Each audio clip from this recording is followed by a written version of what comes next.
योनि है और जो अक्षर पुरुष है वह पुरुष है। वो वह पुरुष और प्रकृति के द्वैत से उनके जुड़ने से सृष्टि का निर्माण होता है। तो वहाँ वहाँ प्रकृति ये महद ब्रह्म है। मम योनिर महद ब्रह्म, ये महद ब्रह्म प्रकृति। और तस्मिन गर्भम दधाम्यहम, ये पुरुष है, परंतु यह अक्षर पुरुष है। अक्षर पुरुष और क्षर पुरुष, इसको पुरुष और प्रकृति कहा। और इन दोनों की ग्रंथि से सृष्टि का सृजन होता है, ऐसा कहा। क्योंकि वही तो है कि मम योनिर महद ब्रह्म तस्मिन गर्भम दधाम्यहम, उससे फिर पूरी सृष्टि का सृजन होता है, ऐसा गीता में भगवान ने कहा। परंतु तीसरे पुरुष की भी बात की, वो कौन है? मैं हूं, माने वह आत्म तत्व है। और उसको क्या कहा? उत्तमः पुरुषस्त्वन्यः परमात्मेत्युदाहृतः, कि ये क्षर पुरुष है, अक्षर पुरुष है, और इन दोनों से परे उत्तम पुरुष है, उसको परमात्मा भी कहा है। उत्तमः पुरुषस्त्वन्यः परमात्मेत्युदाहृत यो लोकत्रयमाविश्य बिभर्ति अव्यय ईश्वरः, उसको ईश्वर भी कहा। और तीनों लोक को आवेष्टन करके उसके बाद भी रहता है।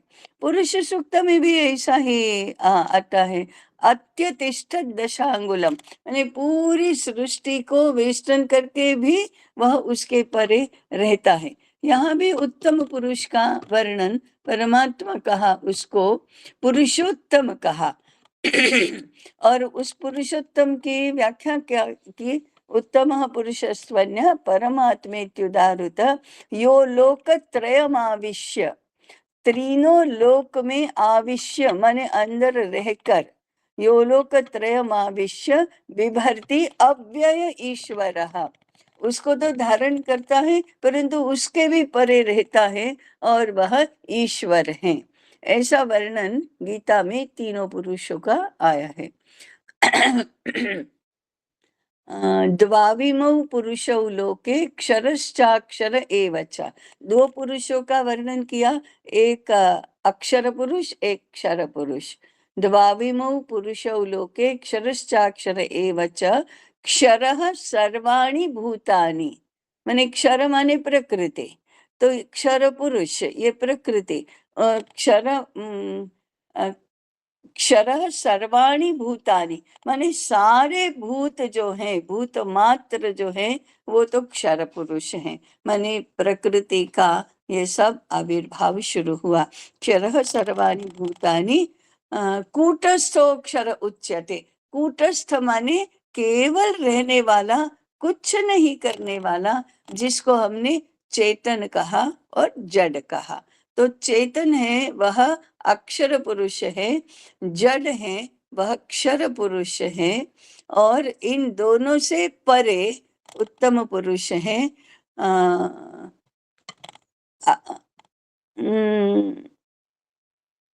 यस्मात् क्षरम अतीतो हम, क्षर से भी मैं परे हूँ। क्षरम अतीतो हम, अक्षरादपि चोत्तमः, अक्षर से भी उत्तम हूँ, तो अक्षर से भी परे हूँ, क्षर और अक्षर से परे।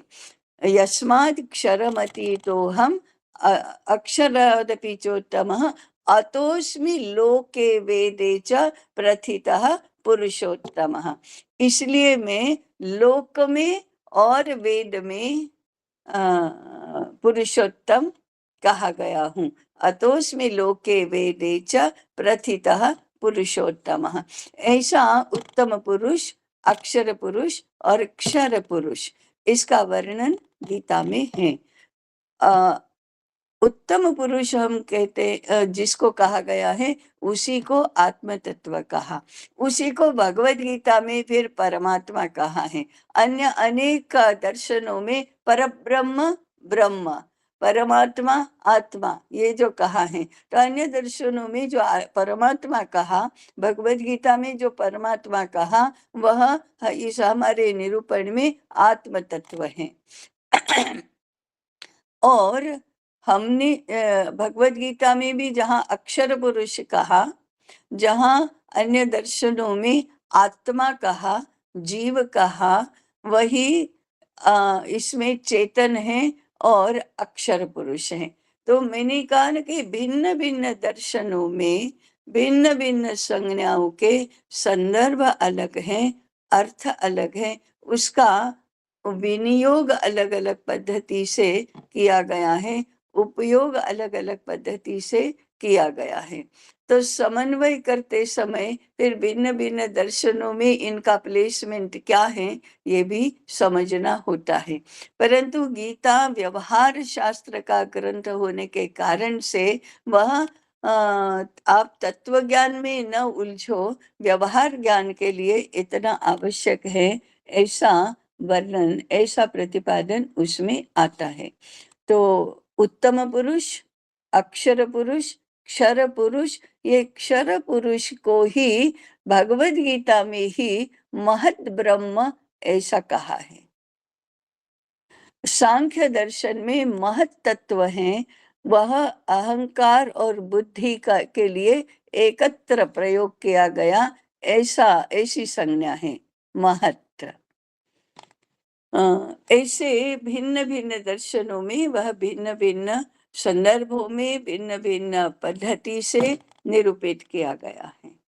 परंतु हम जो पिछली बार आपने जो महत तत्व का कहा था, तो ये महत ब्रह्म ऐसा भगवत गीता में संज्ञा आती है, वह प्रकृति के लिए है, वह जड़ तत्व है, वह क्षर पुरुष है, जिसके साथ चेतन के जुड़ने से सृष्टि का सृजन होता है।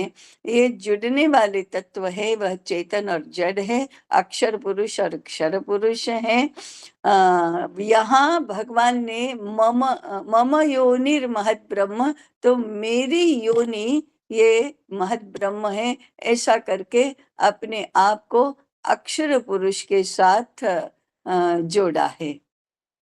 तो ऐसे चेतन और जड़, अक्षर और क्षर, और फिर दोनों से परे आत्म तत्व, जिसको भगवत गीता में ईश्वर भी कहा, जिसको परमात्मा भी कहा, और वहां भी भगवान कहते हैं मैं परमात्मा हूँ। फिर आत्म तत्व जो अक्षर पुरुष है, वहां भी उन्होंने मैं उसी के लिए प्रयोग किया। और फिर जड़ में महत तत्व कहा, महत ब्रह्म कहा, उसको भी ब्रह्म कहा। महत ब्रह्म, अक्षर ब्रह्म और उत्तम पुरुष का आत्म तत्व का ब्रह्म, ऐसे तीनों। तो मैंने पहले ही निरूपण के एकदम प्रारंभ में कहा था, आत्म तत्व को ब्रह्म भी कहा, पर ब्रह्म भी कहा, आत्मा भी कहा, परमात्मा भी कहा, ईश्वर भी कहा।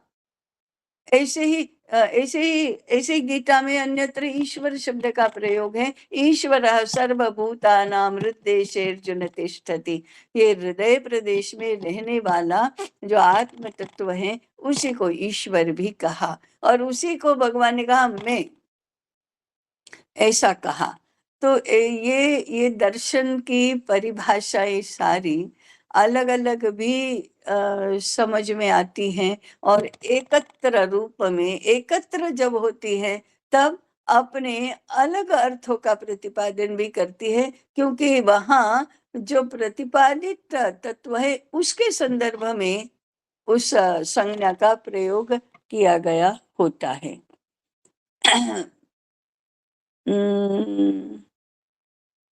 Is it okay so far? जी थोड़ा सृष्टि धर्म और समष्टि धर्म की बात की थी। अभी ये सृष्टि धर्म की उत्पत्ति तो हम समझते हैं कि सृष्टि के साथ हुई, और सृष्टि में सबसे पहले मनुष्य आया ऐसा तो नहीं था। तो सृष्टि की उत्पत्ति हुई और सृष्टि धर्म की उत्पत्ति हुई।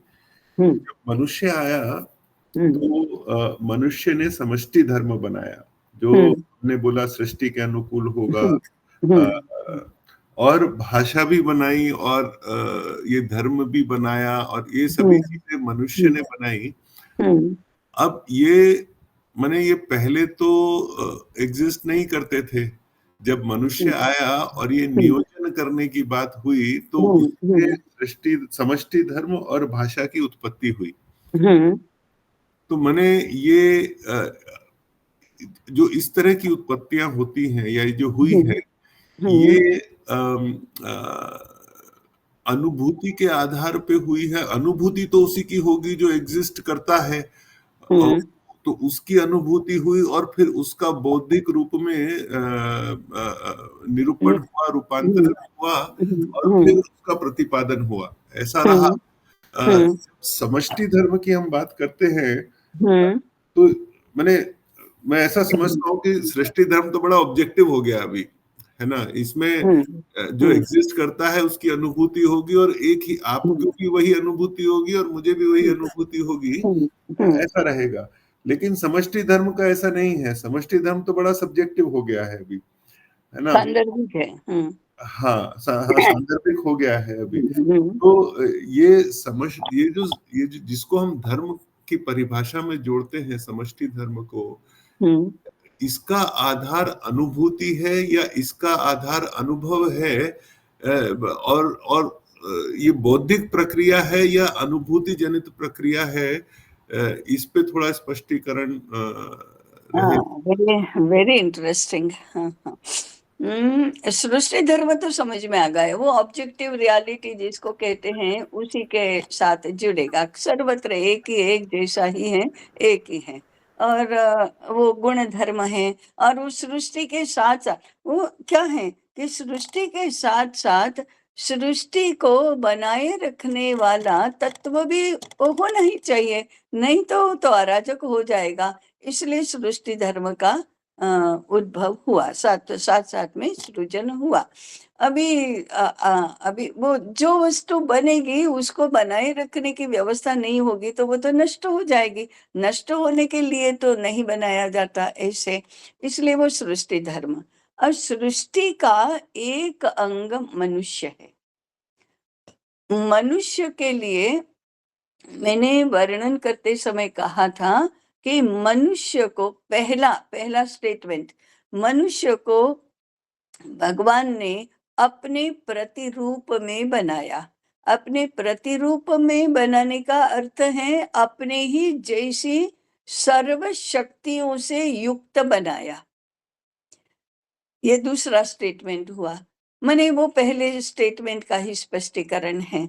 अपने जैसी सभी शक्तियों से युक्त बनाया, इसका अर्थ है कि जो भी भगवान कर सकता है वो सब मनुष्य भी कर सकता है। उसका दूसरा स्टेटमेंट है वह स्वतंत्र है। माने मनुष्य को भगवान ने जो इननेट वैल्यू है, वो जो सबसे श्रेष्ठ गुण है, सबसे श्रेष्ठ उसका लक्षण है, वह स्वतंत्रता है, अपने तंत्र से चलने वाला। ये स्वतंत्र का अर्थ है। तो मनुष्य को स्वतंत्र, अपने ही तंत्र से रहो ऐसा कहा, क्योंकि तुम स्वतंत्र हो। स्वतंत्र की परिभाषा भी बताई थी, कर्तुम अकर्तुम अन्यथा कर्तुम शक्तः। जो करने में, नहीं करने में और बदलने में भी सक्षम होता है वह स्वतंत्र है। अपने तंत्र का उपयोग वह अपनी पद्धति से कर सकता है, तो ये स्वतंत्रता है। अब स्वतंत्रता है तो स्वतंत्रता के साथ में दायित्व भी आता है। अब तुम सृष्टि धर्म से भी संचालित होगे, परंतु उसके परे भी तुम हो। सृष्टि धर्म से संचालित होगा, इसका अर्थ क्या है कि जैसे पंच महाभूतों से शरीर बना है, तो शरीर का जो धर्म है, शरीर को बनाए रखने का धर्म, वो सृष्टि धर्म का हिस्सा होगा। इंद्रियों के साथ पंचमहाभूत जुड़े हैं तो उसके साथ सृष्टि धर्म का तत्व आएगा। मन का, बुद्धि का अपने आप में जो एक स्वभाव बना है वो तो प्राकृतिक है, माने सृष्टि धर्म का अंग है। तो मनुष्य में सृष्टि धर्म से संचालित होने वाले तत्व तो हैं ही, परंतु उसके साथ में उसको जो स्वतंत्रता मिली है, उसके अनुसार उसे अपना जीवन अपने जीवन की रचना करनी है। ये स्वतंत्रता का अर्थ है। और ये स्वतंत्रता मन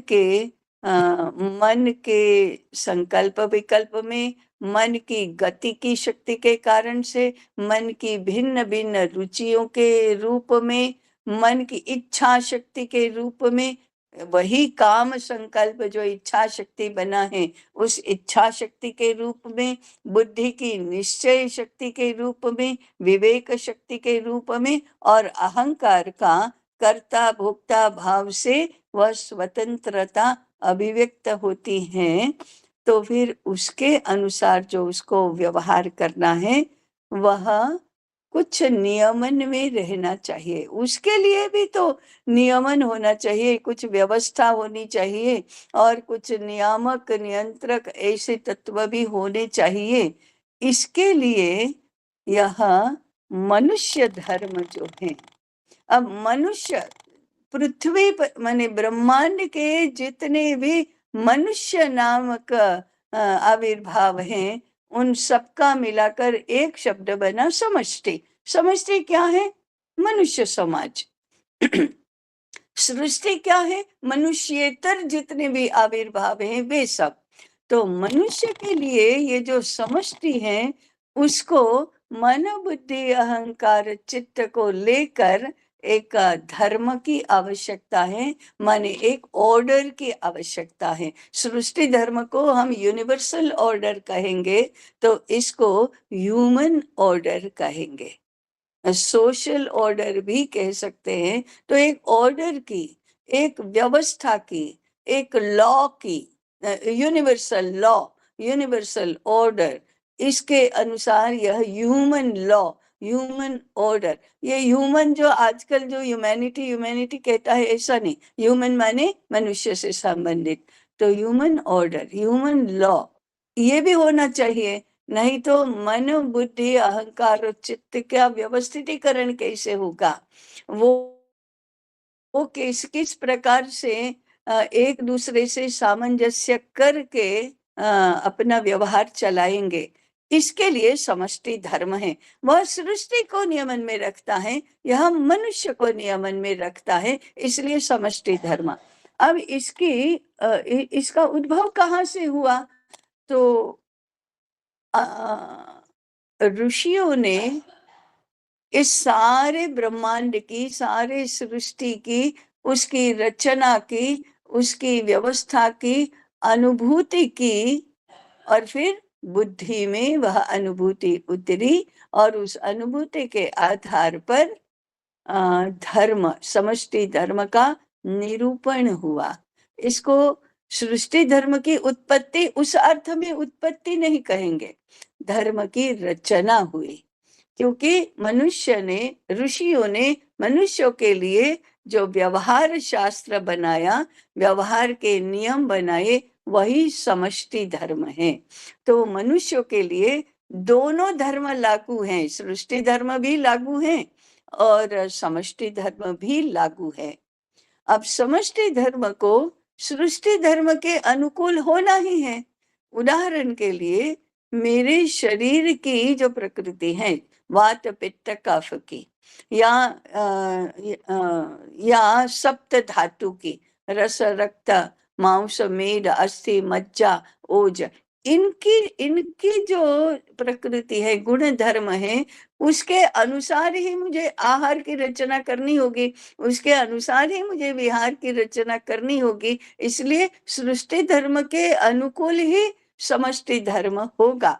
ब्रह्मांड में, सृष्टि में वृक्ष वनस्पति हैं, उनके अनुकूल ही मनुष्य को अपना व्यवहार भी बनाना होगा। इसलिए सृष्टि धर्म के अनुकूल समष्टि धर्म की रचना हुई। नहीं तो दोनों धर्म परस्पर यदि विसंगत हुए तो फिर जीवन सरल नहीं बनेगा, जीवन व्यवस्थित नहीं बनेगा, वहाँ कॉन्फ्लिक्ट्स निर्माण होंगे। इसलिए समष्टि धर्म, उसकी उत्पत्ति सृष्टि के समान नहीं हुई, ऋषियों ने इसकी रचना की और यह बुद्धि में रचना हुई। भाषा भी बुद्धि का प्रदेश है, बुद्धि ने धर्म की भी रचना की, भाषा भी की भी रचना की। इसलिए धर्म विज्ञानमय कोश के साथ ही जुड़ा हुआ है। ये समष्टि धर्म और सृष्टि धर्म समझना ये भी बुद्धि का काम है। अनुभूति होना ये तो हृदय का काम है, परंतु बुद्धि में ट्रांसलेट होना और फिर उसको रचना में व्यवस्थित करना, ये समष्टि धर्म है। सत्य, ये भी बुद्धि का ही है।